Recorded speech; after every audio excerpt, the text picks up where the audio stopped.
Assalamualaikum warahmatullahi wabarakatuh. Selamat pagi. Salam sejahtera untuk kita semua. Jadi hari ini adalah hari pertama saya buat video pembelajaran khususnya untuk kelas 11. Jadi tanpa berlama-lama langsung saja kita masuk pembahasan. Jadi semester 2 kita mulai masuk pada bab materi mengenai sistem pencernaan pada manusia.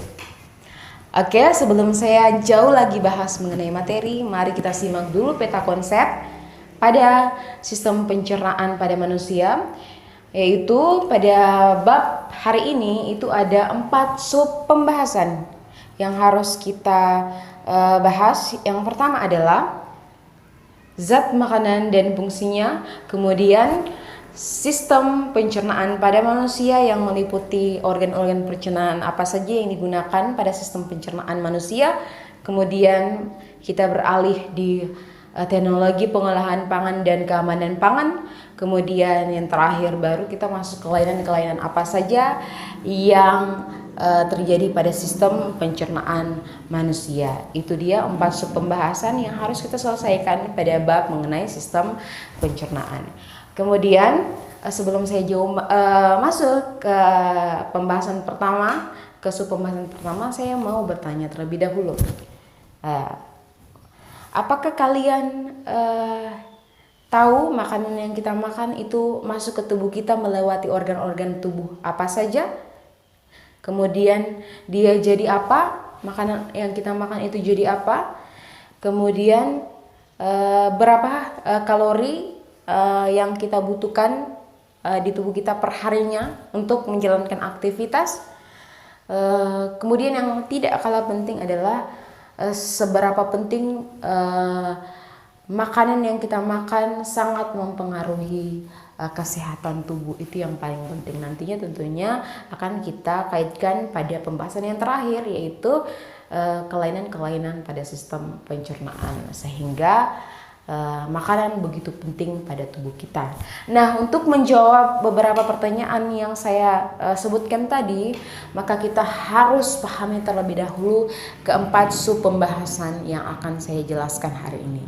Ya, langsung saja kita masuk ke materi pertama pada bab sistem pencernaan manusia. Yang pertama adalah zat makanan dan fungsinya. Zat makanan itu berbeda dengan makanan, ya. Jenis makanan yang kita makan, misal beras, jagung, sayur-sayuran, itu adalah makanan, jenis makanannya, bahan makanan atau bahan makanan. Nah, zat makanan itu apa yang terdapat dalam makanan yang kita makan, itu zat makanan. Jadi zat makanan adalah bahan-bahan makanan yang menutrisi tubuh kita, yang tentunya sangat penting dalam mempengaruhi kesehatan tubuh kita, tentunya terdapat dalam makanan. Itu adalah zat makanan. Nah, zat makanan itu terbagi dua. Ya, zat makanan terbagi dua. Yang pertama adalah zat makanan makro. Ya, zat makanan makro adalah zat makanan yang dibutuhkan dalam jumlah banyak. Ya, dia meliputi 4, yaitu karbohidrat, lemak, protein, kemudian juga air. Ya, itu zat makanan makro. Kemudian ada yang disebut zat makanan mikro, zat makanan yang dibutuhkan dalam jumlah sedikit tetapi harus ada, ya, yaitu vitamin, kemudian mineral. Ya, baik, kita mulai ke zat makanan makro. Zat makanan makro pertama ada karbohidrat. Karbohidrat adalah zat makanan yang di dalamnya mengandung unsur C, karbon, H, hidrogen, dan O, oksigen. Karbohidrat itu sendiri disintesis hanya oleh tumbuhan. Ya, disintesisnya melalui proses yang disebut dengan fotosintesis. Jadi tidak ada karbohidrat tumbuhan, tidak ada karbohidrat hewan, karena karbohidrat asalnya itu dari proses fotosintesis yang dilakukan oleh tumbuhan, tentunya melalui bantuan sinar matahari atau cahaya. Oke, kita beralih ke fungsinya. Karbohidrat mempunyai fungsi utama yaitu sebagai sumber utama energi. Ya. Jadi energi yang kita peroleh setiap hari untuk beraktivitas, olahraga, melakukan kegiatan bersih-bersih dan lain sebagainya, ini diperoleh dari karbohidrat. Nah, di mana karbohidrat per gramnya 1 gram karbohidrat itu menghasilkan 4,1 kilokalori. Ya. Itu fungsi yang pertama. Kemudian fungsi kedua, karbohidrat yaitu menjaga keseimbangan asam dan basa dalam tubuh. Ya, jadi karbohidrat menjaga pula keseimbangan asam basa dalam tubuh. Kemudian fungsi ketiga, karbohidrat berperan penting dalam proses metabolisme dalam tubuh. Kemudian fungsi keempat, karbohidrat berperan penting dalam pembentukan struktur sel, jaringan sampai organ tubuh. Kemudian fungsi kelima, karbohidrat membantu penyerapan kalsium dalam tubuh. Ya. Fungsi keenam, karbohidrat membantu pembentukan senyawa zat makanan lainnya, misalnya protein dan lemak. Ya. Kemudian karbohidrat yang terakhir, fungsi ke-8, karbohidrat itu membantu dalam pencernaan zat makanan lainnya. Ya, jadi ada 8 fungsi karbohidrat yang sangat penting dalam pada manusia. Itu. Ya. Kemudian karbohidrat dia mengandung gugus gula. Mengandung gugus gula sehingga karbohidrat dibagi lagi, dikelompokkan berdasarkan gugus gulanya, yaitu terbagi 3. Ada yang disebut dengan monosakarida.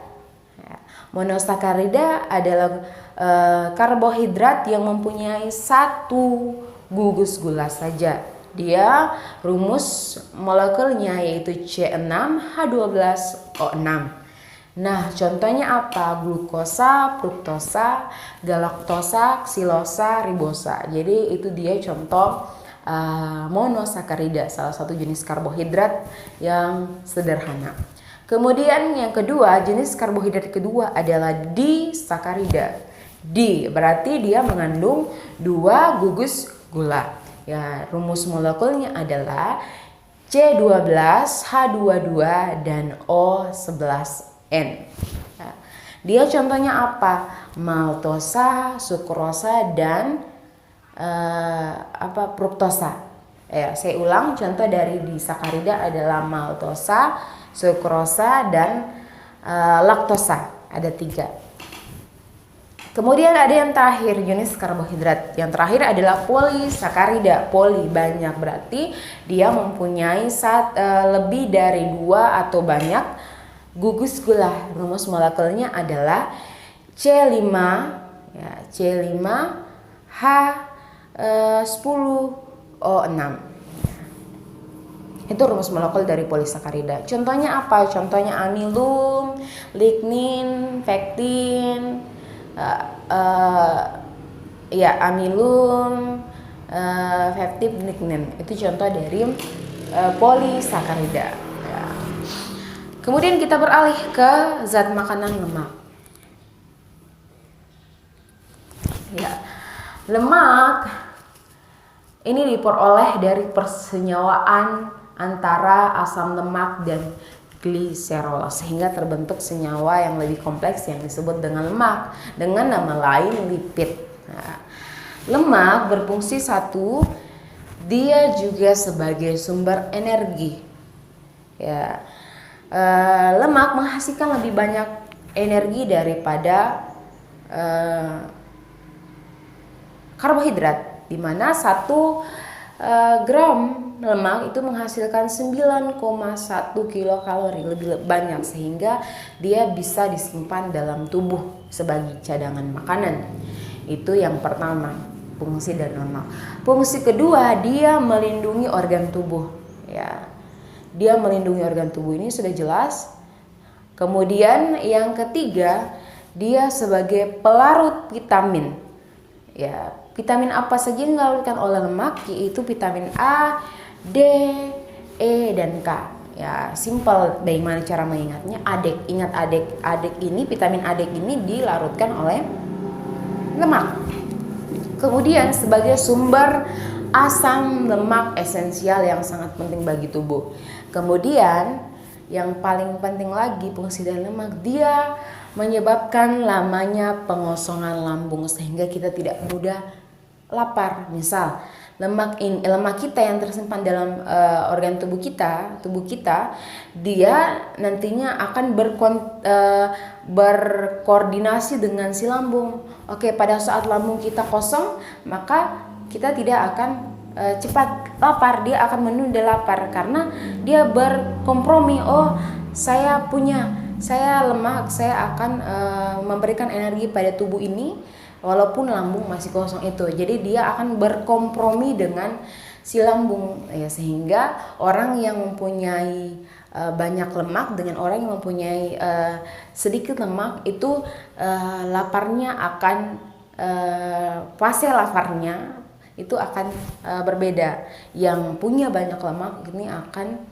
laparnya akan lebih lama dia tahan ketimbang yang lemaknya sedikit, karena memang lemak ini akan berkompromi dengan lambung karena menyebabkan lamanya pengosongan lambung itu tidak menjadi masalah, ya, karena ada lemak. Tadi yang saya sebutkan alasannya apa? Karena dia menyimpan lebih banyak kalori, yaitu sebanyak 9,1 kilokalori. Itu alasannya kenapa yang berlemak lebih banyak, lebih lama lapar dibanding yang mempunyai lemak lebih sedikit. Ya. Kemudian lemak sendiri itu dibagi dua, ya, berdasarkan asalnya. Ada yang berasal dari tumbuhan, dia disebut lemak nabati. Ya, misalnya apa? Dari kalau tumbuhan itu dari kemiri, kacang, ya, itu contoh dari lemak nabati. Pokoknya dia yang berasal dari tumbuhan, maka dia disebut lemak nabati. Kemudian ada lemak hewani yang berasal dari hewan, simpel dari daging, dari ikan, ya, dari minyak. Nah, minyak ikan itu berasal dari hewan sehingga disebut lemak hewani. Oke, kita beralih ke zat makanan yang ketiga, yaitu protein. Ya. Protein ini juga mempunyai unsur C, karbon, H, hidrogen, dan O, oksigen. Hanya dia ada tambahannya, yaitu gugus karboksil, COOH.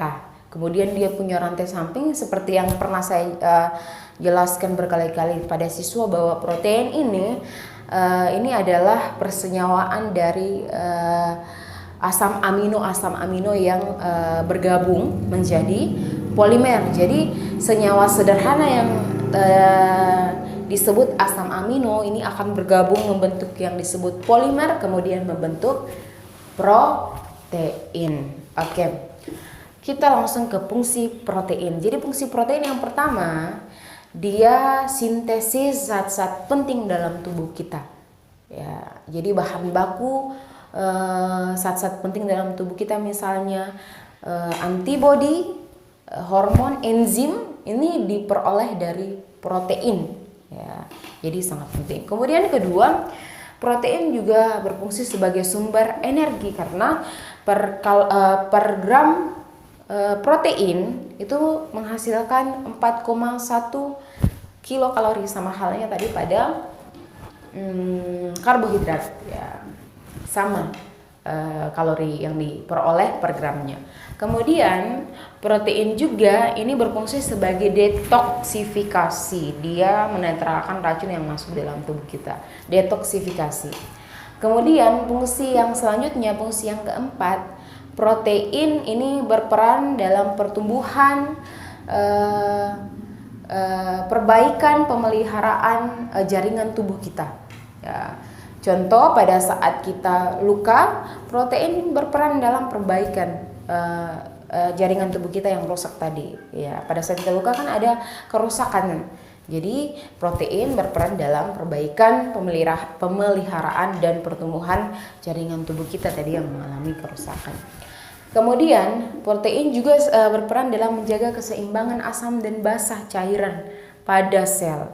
Ya, karena dia berperan sebagai buffer. Buffer itu artinya penyangga. Jadi dia menyebabkan ada titik keseimbangan antara asam dan basa pada tubuh kita. Ya, itu beberapa fungsi dari protein yang tentunya juga sangat penting dalam pada manusia. Ya, oke. Protein sama halnya pada lemak tadi, protein juga dibagi dua berdasarkan asalnya. Ada protein hewani diperoleh dari hewan yang berasal dari hewan, contohnya daging, telur, ya, roti dan lain sebagainya. Itu contoh dari protein hewani. Kemudian protein nabati juga diperoleh dari tumbuhan, misalnya sayur-sayuran, buah-buahan, ya, kacang-kacangan. Itu diperoleh dari tumbuhan. Oke, zat makanan makro yang terakhir, air. Air ini juga masuk dalam zat makanan yang paling banyak dibutuhkan pada tubuh manusia. Kenapa? Karena kita kembali lagi ke peran air yang sangat penting. Jadi air sangat penting pada tubuh manusia sehingga dia masuk pada makro zat makanan makro pada manusia. Peran air apa? Kita lihat pertama, dia sebagai pelarut zat makanan dan beberapa jenis vitamin. Ya. Jadi air berperan dalam melarutkan jenis makanan, zat makanan dan juga beberapa jenis vitamin. Kemudian air pula menjaga tekanan osmotik yang ada pada sel. Ya, ini saya sudah pernah bahas di semester 1. Tekanan osmotik ini berkaitan dengan tekanan cairan yang terjadi di dalam sel. Kemudian air pula sebagai medium terjadinya metabolisme pada sel, medium tempat. Jadi pada saat air tidak tercukupi dalam tubuh kita, sel-sel tubuh kita tidak akan bermetabolisme dengan baik, sehingga apa? Pada saat metabolisme tubuh kita tidak baik, pertumbuhan dan perkembangan itu akan terhambat, ya, seperti itu. Seberapa pentingnya fungsi air yang sudah saya sebutkan tadi dalam proses-proses yang terjadi dalam tubuh manusia, sehingga dia masuk dalam makro, zat makanan makro yang dibutuhkan dalam jumlah banyak. Itu dia tadi 4 zat makanan makro berdasarkan fungsinya. Kita lanjut ke zat makanan mikro. Dia dibutuhkan dalam jumlah sedikit, iya, tetapi harus ada. Contohnya adalah vitamin dan juga mineral. Ya, vitamin ini sangat penting walaupun dia dibutuhkan dalam jumlah sedikit, karena pada saat kita kekurangan vitamin, kita akan terkena berbagai macam kelainan, gangguan atau bahkan penyakit. Ya, kekurangan vitamin disebut avitaminosis. Kalau kita orang yang kekurangan vitamin apapun itu, kita disebut dengan avitaminosis. Pada saat kita kekurangan vitamin, maka dia akan memperhambat pertumbuhan dan perkembangan, bahkan sampai menyebabkan penyakit-penyakit dalam tubuh kita. Nah, vitamin itu ada yang larut dalam air, ada juga yang larut dalam lemak. Yang larut dalam air itu adalah vitamin B1, B2, B6 dan B12 serta vitamin C, ada 5.